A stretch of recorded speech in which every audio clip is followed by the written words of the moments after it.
오늘 우리에게 주시는 하나님의 말씀 마가복음 15장의 말씀입니다. 마가복음 15장 전체 1절에서 47절까지의 말씀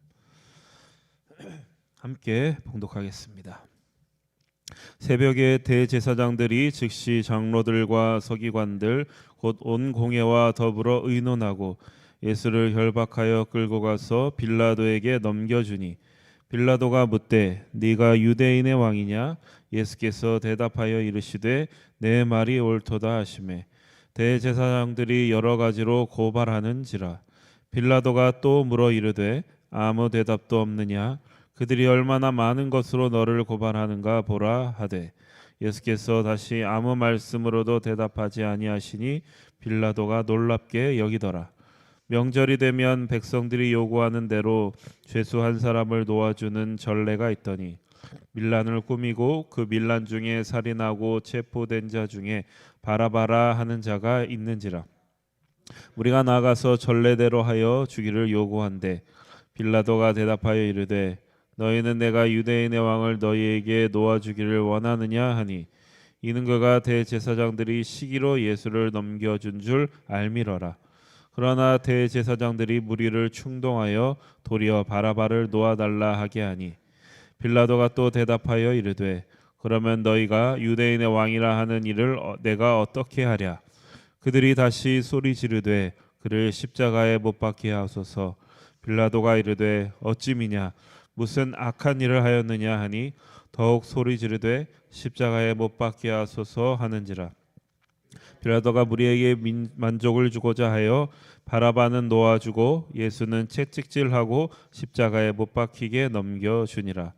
군인들이 예수를 끌고 브라이도리온이라는 뜰 안으로 들어가서 온 군대를 모으고 예수에게 자색 옷을 입히고 가시관을 엮어 씌우고 경례하여 이르되 유대인의 왕이여 평안할지어다 하고 갈대로 그의 머리를 치며 침을 뱉으며 꿇어 절하더라. 희롱을 다 한 후 자색 옷을 벗기고 도로 그의 옷을 입히고 십자가에 못 박으려고 끌고 나가니라. 마침 알렉산더와 루포의 아버지인 구레네 사람 시몬이 시골로부터 와서 지나갔는데 그들이 그를 억지로 가게 하여 예수의 십자가를 지우고 예수를 끌고 골고다라 하는 곳 번역하면 해골의 곳에 이르러 보략을 탄 포도주를 주었으나 예수께서 받지 아니하시니라. 십자가에 못 박고 그 옷을 나눌새 누가 어느 것을 가질까 하여 제비를 뽑더라. 때가 제3시가 되어 십자가에 못 박으니라. 그 위에 있는 죄패에 유대인의 왕이라 썼고 강도 둘을 예수와 함께 십자가에 못 박으니 하나는 그의 우편에 하나는 좌편에 있더라. 지나가는 자들은 자기 머리를 흔들며 예수를 모욕하여 이르되 아하 성전을 헐고 사흘에 짓는다는 자여 내가 너를 구원하여 십자가에서 내려오라 하고 그와 같이 대제사장들도 서기관들과 함께 희롱하며 서로 말하되 그가 남은 구원하였으되 자기는 구원할 수 없도다. 이스라엘 왕 그리스도가 지금 십자가에서 내려와 우리가 보고 믿게 할지어다 하며 함께 십자가에 못 박힌 자들도 예수를 욕하더라. 제6시가 되매 온 땅에 어둠이 임하며 제9시까지 계속하더니 제9시에 예수께서 크게 소리 지르시되 엘리 엘리 라마 사박다니 하시니 이를 번역하면 나의 하나님 어찌하여 나를 버리셨나이까 하는 뜻이라. 곁에 섰던 자 중 어떤 이들이 듣고 이르되 보라 엘리야를 부른다 하고 한 사람이 달려가서 해면에 신 포도주를 적시어 갈대에 꿰어 마시게 하고 이르되 가만두라 엘리야가 와서 그를 내려주나 보자 하더라. 예수께서 큰 소리를 지르시고 숨지시니라. 이에 성소 휘장이 위로부터 아래까지 찢어져 둘이 되니라. 예수를 향하여 섰던 백부장이 그렇게 숨지심을 보고 이르되 이 사람은 진실로 하나님의 아들이었도다 하더라. 멀리서 바라보는 여자들도 있었는데 그 중에 막달라 마리아와 또 작은 야고보와 요새의 어머니 마리아와 또 살로메가 있었으니 이들은 예수께서 갈릴리에 계실 때에 따르며 섬기던 자들이요 또 이외에 예수와 함께 예루살렘에 올라온 여자들도 많이 있었더라. 이날은 준비일 곧 안식일 전날이므로 저물었을 때에 아리마대 사람 요셉이 와서 당돌이 빌라도에게 들어가 예수의 시체를 달라 하니 이 사람은 존경받는 공회원이요 하나님의 나라를 기다리는 자라. 빌라도는 예수께서 벌써 죽었을까 하고 이상히 여겨 백부장을 불러 죽은 지가 오래냐 묻고 백부장에게 알아본 후에 요셉에게 시체를 내주는지라. 요셉이 세마포를 사서 예수를 내려다가 그것으로 싸서 바위 속에 한 무덤에 넣어두고 돌을 굴려 무덤 문에 놓으매 막달리 마리아와 요새의 어머니 마리아가 예수 둔 곳을 보더라. 아멘.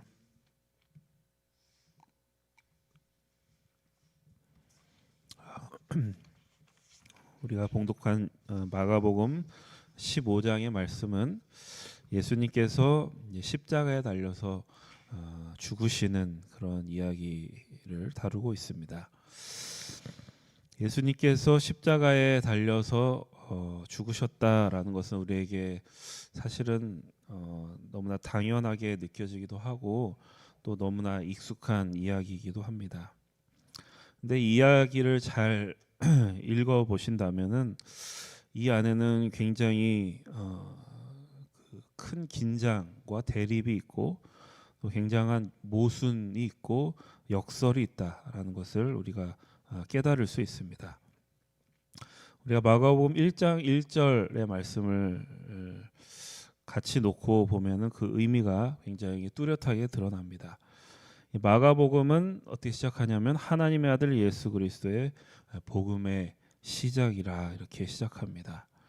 근데 이 하나님의 아들 그리고 복음 이런 말들이 당시 로마 제국의 황제에게만 쓰던 말이었다는 것을 우리가 기억할 것입니다. 그 말을 예수님께 차용해서 썼다라고 하는 그런 말씀을 우리가 기억한다면 이 마가복음이 처음부터 굉장히 독자로 하여금 큰 기대를 갖게 한다는 것입니다. 이제 예수 그리스도가 이 로마 제국의 황제의 버금가는 그런 권위를 가지고 이 제국의 권력을 가져오는 그런 일들을 하겠구나. 이제 그런 기대감을 품게 합니다. 실제로 예수님께서는 공생애를 하시면서 정말 놀라운 일들을 베푸셨습니다. 기적을 행하시고 병든 자를 고치시고 오병이의 기적을 해가시고 그런 이제 기적들을 보면서 예수님 주변의 많은 사람들은 그런 기대가 더욱 더 부풀었을 것입니다. 근데 우리가 복음서를 쭉 읽어보면서 이 공생의 후반부로 갈수록 예수님께서 가시려는 길이 그 사람들의 기대와는 다르다는 것을 우리가 조금씩 깨달아 가게 됩니다. 하나님의 아들 그리고 복음 이러한 어떻게 보면은 영광스럽고 찬란한 그런 단어들로 시작된 그 예수 그리스도의 이야기가 십자가 당시의 그 십자가라는 말이 우리 교회에서는 굉장히 영광스러운 말이지만 사실은 굉장히 비참함에 대한 상징이거든요. 그 십자가와 죽음이라는 그 단어로 결말이 날 것이라는 것은 그 누구도 예상하기 힘든 일입니다. 근데 이러한 그 모순이죠. 모순. 이해할 수 없는 모순 그리고 이런 간극 그리고 극명하게 대비되는 이러한 요소들이 이 복음서가 의도한 것이다라는 것을 우리가 이해해야 됩니다. 물론 이제 복음서의 끝이 이제 십자가와 고난과 죽음이 끝은 아닙니다. 나중에 가면 이제 다음 장에 가면 부활로 우리가 끝이 나지만 우리가 여기서 짚고 넘어가야 되는 것은 왜 고난과 죽음을 거쳐서 고난과 죽음을 통과해서 부활로 가는가 이제 여기에 머물러서 우리가 생각을 해봐야 됩니다. 고난과 죽음을 하나님께서 통과하게 하신다는 것, 그리고 죽음을 거쳐서 부활에 이르게 한다는 것이 이 복음서에서뿐만이 아니라 기독교 전체를 놓고 봐도 아주 중요한 포인트이고 초점이 된다 그것입니다. 예수님의 죽음에 대한 이 복음서의 의도를 우리가 제대로 이해하기 위해서는 십자가가 단지 어떤 숭고한 희생 이기 이전에 그 예수님을 향한 사람들의 어떤 절망과 분노, 우리가 기대가 이만큼 높았다가 갑자기 그 기대가 확 사그라들면 그만큼 그 실망감이 굉장히 증폭이 되듯이 십자가라고 하는 것이 그 예수님을 향한 굉장한 사람들의 절망과 실망의 표현이었다는 것을 우리가 생각해 보아야 됩니다. 예수님을 둘러싼 사람들에게 저마다의 그 꿍꿍이 속이 다 있었다 이렇게 성경이 얘기합니다. 제자들의 경우에는 어떤 꿍꿍이가 있었냐면 예수님이 이제 나중에 권력을 차지하게 되면 그 밑에서 한 자리씩을 좀 차지하고 싶은 그러한 꿍꿍이들이 다 있었습니다. 그리고 또 무리들, 예수님을 따라다니던 그 군중들의 꿍꿍이는 뭐였냐면 그 예수님이 이제 로마 제국을 무너뜨리고 그 이제 옛 이스라엘의 그 영광, 찬란했던 그 이스라엘 왕국의 영광을 되찾아 줄 것이라는 그러한 꿍꿍이가 있었습니다. 그리고 이 종교 지도자들의 꿍꿍이는 뭐냐면은 자신들의 종교 권력을 지키는 것이었습니다. 그러니까 그들이 예수님을 자꾸 경계하고 예수님에 대해서 가서 시비를 걸고 하는 것은 그 예수님이 자기들의 그 종교적인 권력을 위협한다라고 생각하기 때문에 그렇습니다. 근데 이제 그들이 그런 자기의 종교 권력을 지키기 위해서는 뭐가 필요했냐면 그 무리들의 그 군중들의 지지가 필요했습니다. 그래서 종교 지도자들의 그 태도를 잘 보시면은 무리들이 예수님을 따르고 이렇게 따라다닐 때는 소극적인 방법으로밖에 그 못합니다. 그러니까 예수님에게 가서 시비를 걸어서 함정을 파서 이렇게 해하려고 하는 그런 소극적인 일을밖에 못하다가 이제 무리들이 예수님에게 등을 돌리고 그러니까 이제 적극적으로 그 여론에 편승해서 예수님을 해하려고 하는 그런 태도를 보여줍니다. 근데 이제 종교 지도자들의 그 오늘 본문을 통해서 드러나는 그들의 진면목이 있는데 그들이 믿는 신이 아니라 누구한테 호소하냐면 로마 제국에 가서 호소한다라는 사실입니다. 그러니까 그것을 볼 때 그들이 정말 믿고 있는 것이 무엇인가라는 점이 여기서 드러나게 됩니다. 그러니까 종교 지도자들은 빌라도라고 하는 그 로마 제국의 상징이죠. 그 빌라도에게 찾아가서 이 예수님이 로마 제국을 위협하는 사람이다라고 그 예수님을 고발하게 됩니다. 물론 우리가 알듯이 이는 거짓말이었죠. 빌라도는 로마 제국을 그 상징하는 인물이고 로마 제국의 질서를 잘 유지하는 이제 것이 그의 사명입니다. 근데 빌라도가 예수님을 신문해 보니까 예수님은 전혀 그 로마 제국에게는 위협이 되지 않는 인물이었다라는 것이 드러납니다. 그게 바로 오늘 본문의 대화 속에서 우리가 알 수 있는 것입니다. 그래서 빌라도에게 얘기를 해보니까 이 종교 지도자들이 지금 예수님을 고발한 것은 로마 제국의 위협이 되는 게 아니라 그들의 시기심 때문에 예수님을 고발한 것이구나라는 눈치를 챕니다. 그래서 이제 계속 이제 빌라도가 이 예수님은 죄가 없다라고 얘기를 하지만 이 종교 지도자들이 계속해서 무리를 선동합니다. 무리를 선동해서 예수님을 십자가형에 처하도록 계속 이렇게 압박을 가했고 빌라도는 예수님이 죄가 없다는 것을 알면서도 그러한 무리의 요구 때문에 그런 요구를 받아들이게 됩니다. 그러니까 예수님에게 죄가 없고 예수님이 로마 제국을 위협할 인물이 아니라는 것을 알면서도 또 종교 지도자들이 그들의 시기심 때문에 무리를 선동해서 예수님을 고발했다는 것을 알면서도 예수님에게 십자가형을 내리게 된 것은 뭐냐면 그 편이 로마 제국의 질서를 유지해 나가는데 더 유리하고 손쉬운 방법이었기 때문에 그렇습니다. 그래서 우리는 이 빌라도를 통해서 이 로마 제국이 어떻게 유지가 되는가, 또 더 나아가서 이 로마 제국이 상징하는 이 세상의 질서가 어떻게 유지가 되는 것인지를 우리가 알 수 있습니다. 그러니까 우리가 경험하듯이 사실 이 진실은 늘 힘이 있는 자들의 소유이고 그 질서를 유지하기 위해서 늘 이 진실이 가려진다는 이 세상의 진실을 보여주는 것입니다.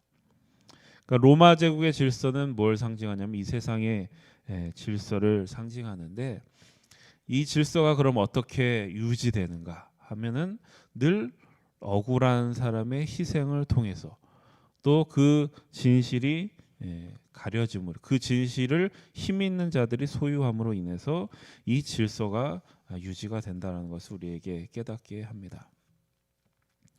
그래서 이 세상의 질서는 누군가에게 자신의 불만과 자신의 불안과 자기의 절망과 분노를 투사하면서 그에게 모든 책임을 전가하면서 유지된다라는 것을 깨닫게 됩니다.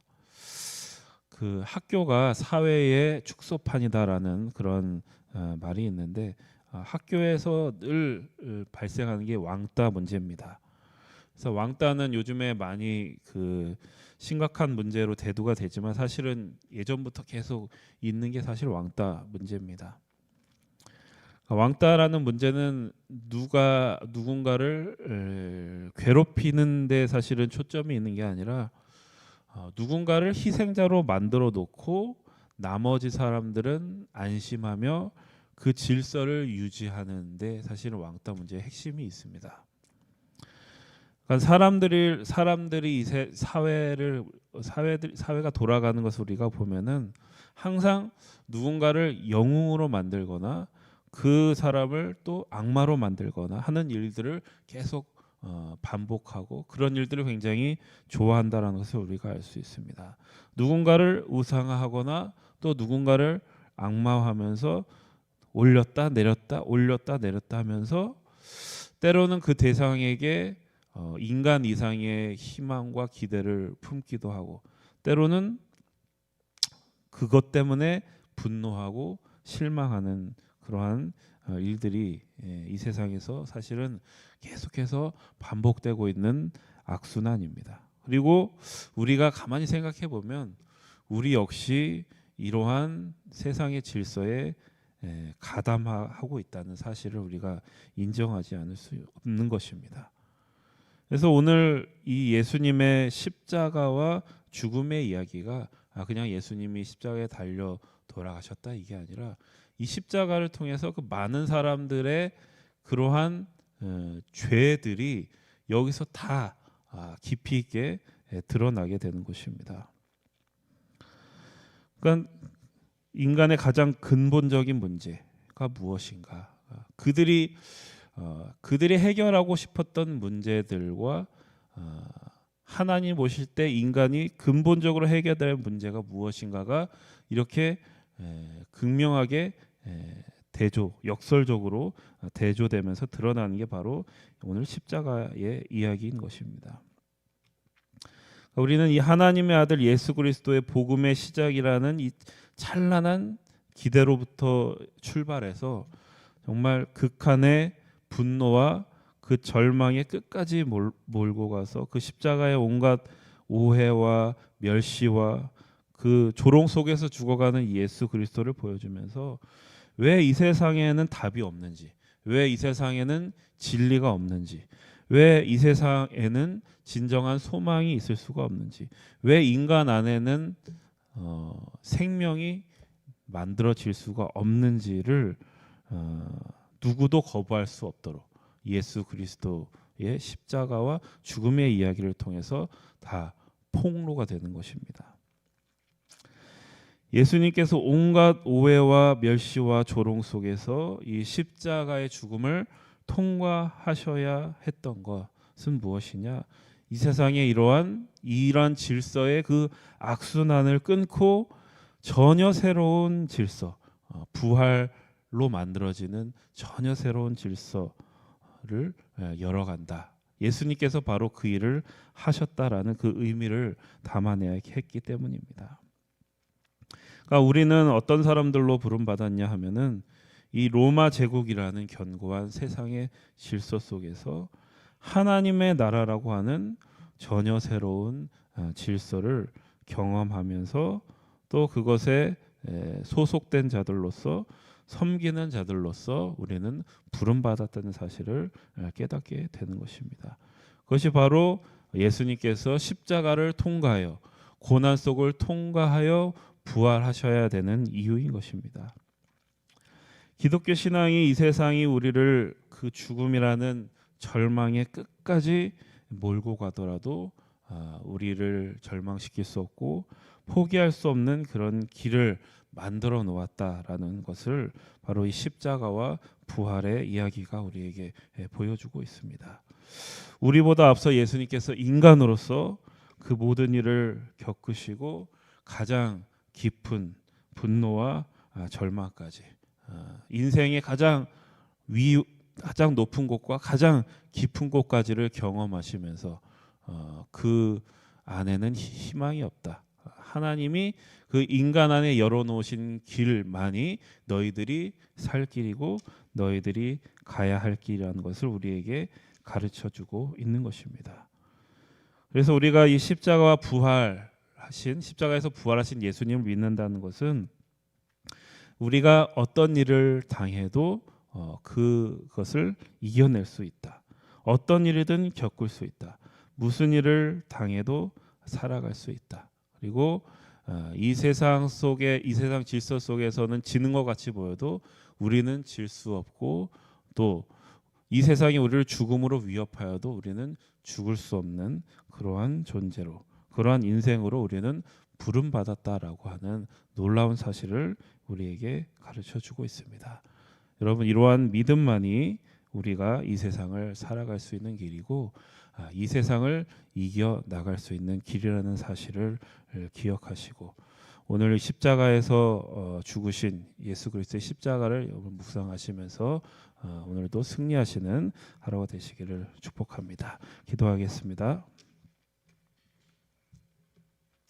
우리의 죄를 위해서 십자가의 길을 걸으시고 고난과 죽음의 길을 통과하신 주님을 기억합니다. 그 십자가 안에 담아내신 하나님의 깊은 뜻과 하나님의 놀라운 의지를 생각하면서 오늘도 저희들 주님의 길을 걷겠습니다. 우리를 죽이려고 드는 이 세상의 질서 속에서 우리를 옴짝달싹 못하게 얽어매는 이 세상의 질서 속에서 새 길을 열어내신 생명의 길을 열어내신 예수 그리스도를 우리가 생각하며 그 예수 그리스도의 뒤를 쫓아서 오늘도 놀라운 길을 동행할 수 있도록 주님 인도하여 주옵소서. 예수님의 이름으로 기도드립니다. 아멘. 우리 함께 합심해서 기도하겠습니다.